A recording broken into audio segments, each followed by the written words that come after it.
Hello everyone, मैं अनुशिका सिंह आज आप लोगों को इंडियन कॉन्ट्रैक्ट एक्ट के बारे में बताऊंगी। नॉर्मली और लकीली आप किसी न किसी भी कॉलेज फ्रेंड को ये बोलते हुए नहीं सुनोगे या किसी को भी बोलते हुए ये नहीं सुनोगे कि देख वहाँ पे मर्डर हुआ, देख वहाँ पे कल्पेबल होमोसाइड हो रहा है, डिफेमेशन हुआ है या फिर वाइंडिंग ऑफ कंपनी हुई है। पर रोज़मर्रा की ज़िंदगी में, अपनी डेली लाइफ में हम ये ज़रूर करते हैं कि भैया 10 रुपये वाली चॉकलेट दे दीजिए, मुझे पिज़्ज़ा की होम डिलीवरी चाहिए, मुझे बुक पार्सल करनी है, मुझे ये किसी को सामान पहुंचाना है, टाइमली पहुंचाना है। ये सब हमने डेली लाइफ में ज़रूर करते हैं। लेकिन आप लोगों को डिफरेंस समझ में आया या नहीं? मैं कहना ये चाह रही हूँ कि रोज़मर्रा की ज़िंदगी में हम IPC, constitution, company law etcetera ये सारे लॉज एनकाउंटर करें या ना करें, पर हम हर दिन बहुत सारे ओरल, रिटर्न, इम्प्लाइड और जो एक्सप्रेस फॉर्म ऑफ कॉन्ट्रैक्ट है वो एंटर करते ही करते हैं। तो इसीलिए लॉ ऑफ कॉन्ट्रैक्ट एक बहुत ही इंटरेस्टिंग सब्जेक्ट है। तो चलिए आज की इस वीडियो में हम इंडियन कॉन्ट्रैक्ट एक्ट के बारे में जानेंगे। देखिए, इंडियन कॉन्ट्रैक्ट एक्ट जो कब फोर्स में आया था? इंडियन कॉन्ट्रैक्ट एक्ट फोर्स में आया था 1 सितंबर 1872 में, यानी कि आज़ादी के काफ़ी दिन पहले। तो ये जो लेजिस्लेशन है ये ब्रिटिशर द्वारा बनाया गया था।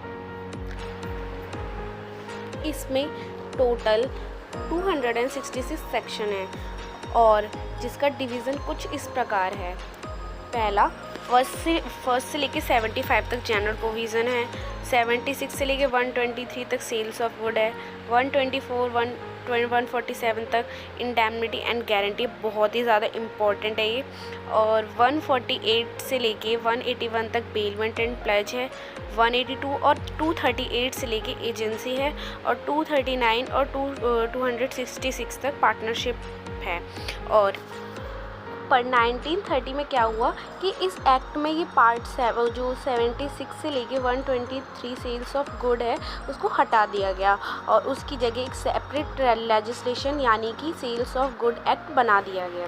सेम उसी तरीके से सेक्शन 239 या 266 यानी कि पार्टनरशिप है उसको भी हटा के रिमूव करके एक सेपरेट लेजिस्लेशन बना दिया गया था जिसका नाम था इंडियन पार्टनरशिप एक्ट बन गया था उसके बाद।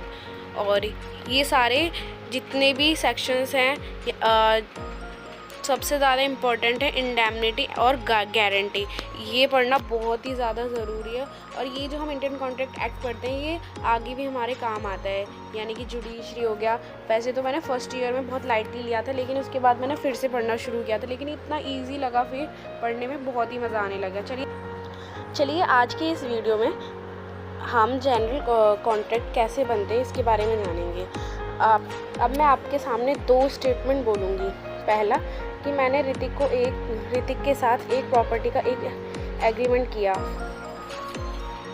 और दूसरा मैंने ऋतिक के साथ प्रॉपर्टी का कॉन्ट्रैक्ट किया। नॉर्मली लोगों को ये दोनों ही स्टेटमेंट एक जैसे यानी कि सेम लगेंगे क्योंकि नॉर्मल लोगों के हिसाब से एग्रीमेंट और कॉन्ट्रैक्ट दोनों ही सिनोनिमस टर्म्स होते हैं, पर ऐसा है नहीं। एग्रीमेंट और कॉन्ट्रैक्ट में काफ़ी डिफरेंस होता है। आज की इस वीडियो में मेरा ऑब्जेक्टिव ये है कि ये जो 2 स्टेटमेंट है ये आपको अच्छी तरीके से मैं समझा सकूं।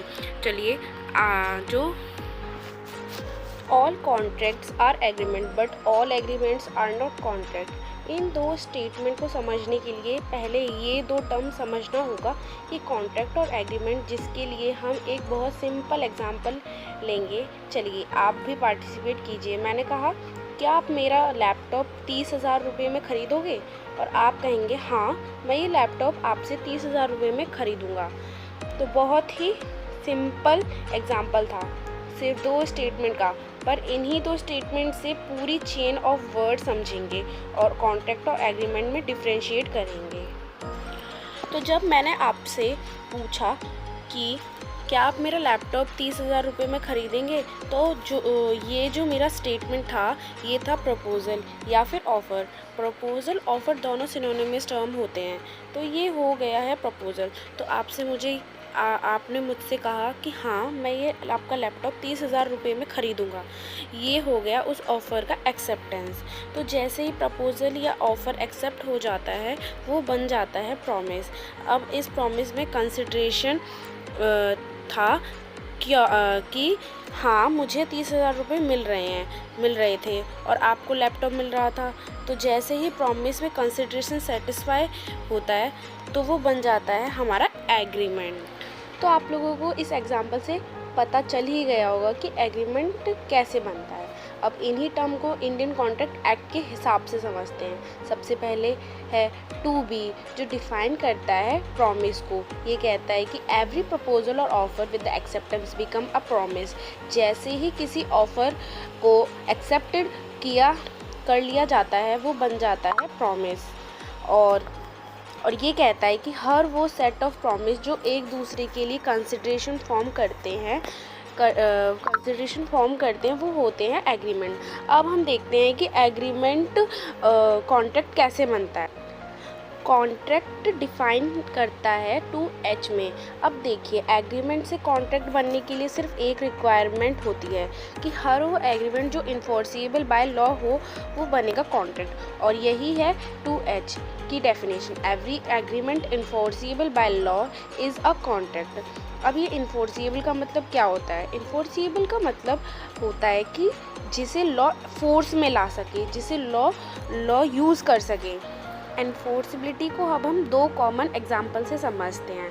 मान लीजिए आपको अपने लिए एक टीवी खरीदना है, तो आपने अमेज़ॉन पर अपनी पसंद का टीवी सर्च किया और एक ऑर्डर प्लेस कर दिया और 40,000 रुपये ट्रांसफ़र भी कर दिए। अमेज़ॉन आपका ऑर्डर एक्सेप्ट कर लेता है, 40,000 की कंसिडरेशन भी एक्सेप्ट कर देता है, पर टीवी आपके घर डिलीवर्ड नहीं करता। तो अब आप मुझे ये बताइए कि आपको और अमेज़ॉन के बीच में जो एग्रीमेंट हुआ है टीवी को लेके, क्या कोर्ट उस एग्रीमेंट को फुलफ़िल करवा सकता है? जी बिल्कुल। अगर आप कोर्ट में केस फाइल करें तो कोर्ट अमेज़ॉन को ये कह सकता है कि वो या तो उनको पैसे वापस करवाए या आपकी टीवी डिलीवर्ड करवाए। तो ये हुआ इन्फोर्सिबिलिटी का मतलब जो भी टर्म एग्रीड किए गए हैं उसे एक्शन में लाना, उसे फोर्स में लाना। अब दूसरा एग्जाम्पल देख लेते हैं। अब हम मान लीजिए कि मैंने अपने छोटे भाई को कहा कि अगर 12th में 80% से ज़्यादा लेकर आता है तो मैं तुझे एक नया मोबाइल फ़ोन दिलाऊंगी। अब बोर्ड रिज़ल्ट में उसे 87% आ जाते हैं और वो मुझे कहता है कि ला मेरा मोबाइल फ़ोन लेकर आ, और मैं कह देती हूँ कि वो तो मैंने ऐसे ही कह दिया था, मैं कोई मोबाइल फ़ोन नहीं दे रही। क्या इस केस में मेरा भाई मेरे अगेंस्ट केस कर सकता है? दिल पर मत लीजिए और बदले की भावना से मत लीजिए, सोचिए, जनरली बताइए कि क्या वो मेरे अगेंस्ट केस कर सकता है? क्या कोर्ट इस केस में कुछ भी कर सकती है? बिल्कुल नहीं। ये सिर्फ एक सोशल एग्रीमेंट था जिसे एंटर्ड करते वक्त लीगलाइजेशन लेना या रेमेडी प्राप्त करना हमारा इंटेंशन नहीं था। तो अब हम ये क्लियर हो गया है कि इन्फोर्सिबिलिटी होती क्या है। अब ये जानते हैं कि एग्रीमेंट को इन्फोर्सिबल कैसे करवाया जा सकता है, एग्रीमेंट कैसे कॉन्ट्रैक्ट बनते हैं। तो इंडियन कॉन्ट्रैक्ट एक्ट ये कहता है कि अगर कोई भी एग्रीमेंट सेक्शन 10 में जो कंडीशन दी गई हैं उसे फुलफ़िल कर लेता है तो वो एग्रीमेंट बन जाएगा कॉन्ट्रैक्ट। चलिए क्विकली एक सेक्शन 10 के ये सारे कंडीशंस देख लेते हैं। सबसे पहला है कि ऑफ़र और एक्सेप्टेंस। देखिए, ऑफ़र या प्रपोज़ल किसी भी एग्रीमेंट या कॉन्ट्रैक्ट के लिए एक स्टार्टिंग पॉइंट होता है। सबसे पहला होता है कि जो ऑफ़र जिसे अगर एक्सेप्ट कर लिया जाता है तो दोनों ही पार्टीज़ के बीच में लीगल ऑब्लिगेशन क्रिएट हो जाता है, जिसके बाद अगर कोई भी पार्टी अपने पार्टी का क्लेम फुलफ़िल ना करे तो दूसरी पार्टी उसे अपना क्लेम फुलफ़िल करने के लिए मजबूर कर सकती है। इसीलिए ऑफ़र और एक्सेप्टेंस के साथ साथ there should be a intention to create a legal obligation. एक सिंपल एग्जांपल से समझते हैं। मानिए कि आपको शाम को एक पिज़्ज़ा मंगवाने का मन है, तो आपने स्विगी से पिज़्ज़ा होम डिलीवर्ड कर दिया। अब किसी कारण से स्विगी आपको पिज़्ज़ा की होम डिलीवरी नहीं कर पा रहा है, तो क्या आप स्विगी को कहेंगे कि तुम्हारी पार्टी जो लीगल ऑब्लिगेशन थी पिज़्ज़ा डिलीवर्ड करने की, या तो तुम वो करो या फिर मेरे पैसे वापस करो। दूसरी ओर स्विगी आपसे क्या कहेगा? अगर वो पिज़्ज़ा डिलीवर्ड करता है तो कहेगा कि जो इस पिज़्ज़ा के चार्जेस है वो पे करो।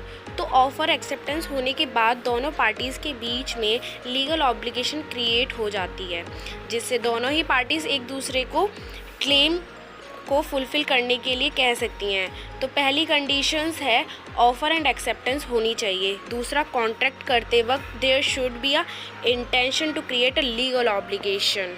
तीसरा ऑब्जेक्ट है lawful object and consideration. Offer और एक्सेप्टेंस का जो भी ऑब्जेक्ट है और जो भी कंसिडरेशन है दोनों ही लॉफुल होने चाहिए।